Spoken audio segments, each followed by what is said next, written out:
Fyre Festival too. Oh God. You know what I'm talking about, right? Oh yeah. You wanna go? No, I'm okay. Why? Let's go. Fyre Festival too. Y'all remember the first one, right? Fyre Festival, date locations and how to get tickets. All right. Let's see if this is this a news piece? You know, it's Fyre Festival too. Y'all remember the first Fyre Festival? Okay, it was a goddamn disaster. Let me let that commercial finish playing first. It was a damn disaster, but all the Ja Rule them got sued, right? Okay, here's our boy. All right, this the dude who did the first Fyre Festival. He just got out of jail, you know. Did he really? He went to jail for that shit. Defrauding investors and stuff like that. I didn't realize he got out already. Yeah. I think he's been out like a year or two. He looks very happy. I mean, he's an interesting guy. Real. My dream is finally becoming. Okay. Fyre 2 is real. My dream is finally becoming a reality. 8 years after the infamous Fyre Festival spectacularly flamed out, no one can get in the room, leaving attendees who'd been expecting a glamorous music festival, sleeping in emergency relief tents and eating cheese sandwiches.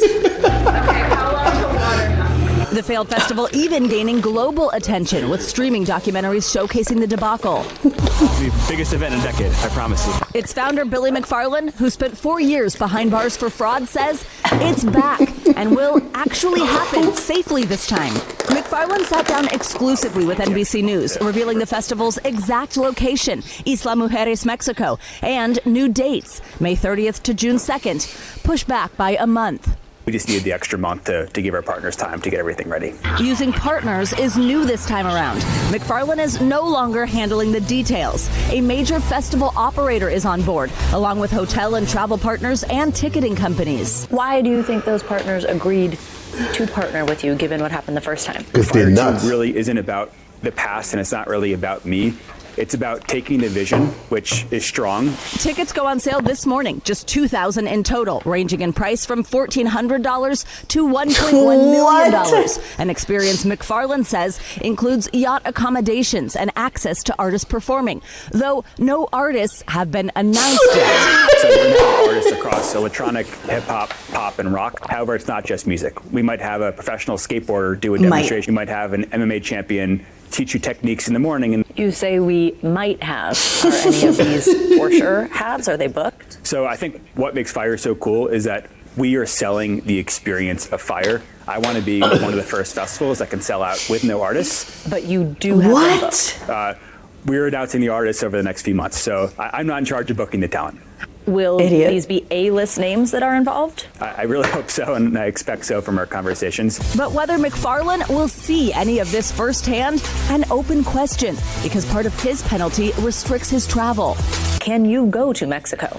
So I don't know. I have to be okay with mentally maybe watching a live stream from my computer and crying a little bit. I have to ask for international travel. McFarland says he knows the experience might not be for everyone.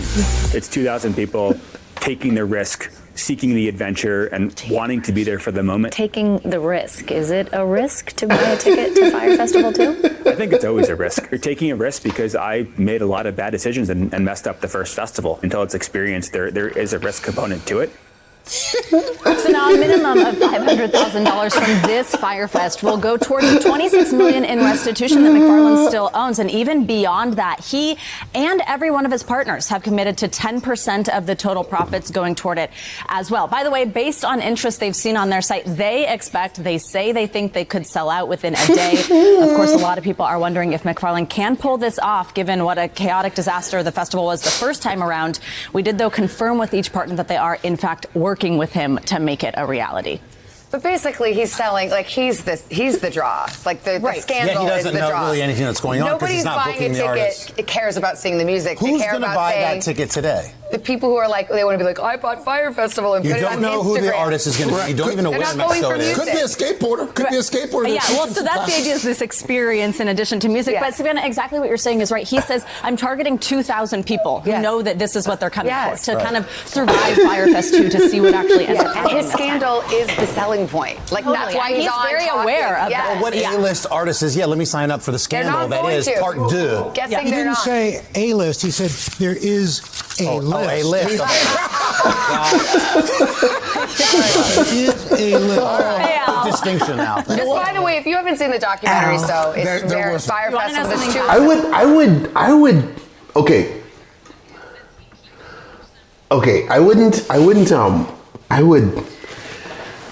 I ain't buying no tickets for that shit, but like, if I was the boss, see, okay, there's so many caveats to this. Everyone deserves a second shot. Yeah, that's just Carson Daly. Yes, I was looking at that. Carson Daly, yeah. Yeah, you remember him from? Yeah, Tyrone. Yeah. So, okay, here's the thing though. The first one was in the Bahamas. I don't know if you all know that, you know? No, was it? I didn't know that. So the first one was in the Bahamas. So, let me find this comment from Brittany. Okay. Where's the Fyre Festival workers willing to suck dick to get bottles of water? Did you watch the documentary? I did not watch Yeah, there was a dude in the documentary, dude. He was willing to blow some Bahamian dudes to make that happen. How is he even allowed to do this again? And why are people working with him? Why was I'm so mad. Okay. A bunch of rich kids and streamers will buy the tickets out of barbecue. Yeah, kind of. Because I can tell you right now. See, I don't know about that island in Mexico, but let me tell you what they were trying to do. Pablo Escobar had an island in the Bahamas. It was called Norman's Cay. Okay. I told you all this before. Before drugs started coming through Mexico, drugs used to come through the Caribbean. You know what I mean? Because the Caribbean always been smuggler's paradise. Like so many dudes I grew up around have drug dealing past. You know, they was just straight smuggle, but not like the dudes on the corner. The dudes who moving weight back and forth, right? And so he wanted to have the original one on Pablo Escobar's island, Norman's Cay. If you watch Narcos, they talk about that in there in the first episode in the first season of Narcos. But dude, that's a fucking island. There ain't like, you know, there's no infrastructure there to have thousands of people on the fucking island. So then he moved it to this island called fucking Exuma, right? Mm-hmm. Now again. I don't know what kind of deal he had with the Bahamian government, but they appeared quite unaware of like what was fucking going on, right? So he had all these like fucking tents, these United Nations tents and shit like that for these people to be in. The food wasn't there. The bathrooms and stuff. What are you talking about? They had cheese sandwiches. just saying, like, so the people on this island look and go, what the fuck is this? Right? So, I mean, but I can tell you this right now, even though that was shitty, I guarantee you everyone who attended that tells that story nonstop and be like, dude, I was at Fyre Festival. I'm sure. Because that's a fucking story. And that alone worth the fucking experience. Which is why I think Fyre Festival 2 would be dope. But he have to be there. You see? Is he going to be allowed there? Yeah, because you want pictures with him and shit like that. He might be able to get a pass from the U.S. government to travel because they do let some artists who've been convicted travel for tours. You know what I mean? So it's R. Kelly. Not R. Kelly. Diddy. Not Diddy. He'll get in jail. But I'm just saying, you got some you got rappers who did some shit. They out on probation, and in order to make money, they need to tour. That's true. So the state would see. I don't know if they let you leave the country because usually it's like, okay, well you could go, like you were in probation in Georgia, but you could go to Florida or New York or LA or some shit like that. Maybe they could book Andrew Tate and he could give the guys helpful tips to how to get women. Yeah. So, I mean, it's going to be interesting. I was on that island last year at this time. It's tiny, but right off the coast of Cancun. Like, oh, okay. Okay, so it's a tourist spot. All right. That even makes it better. Because you don't have to go to the festival. Maybe you book a fucking hotel or some shit and just watch the shit show. You see? But I know that's a fucking awesome party, you know?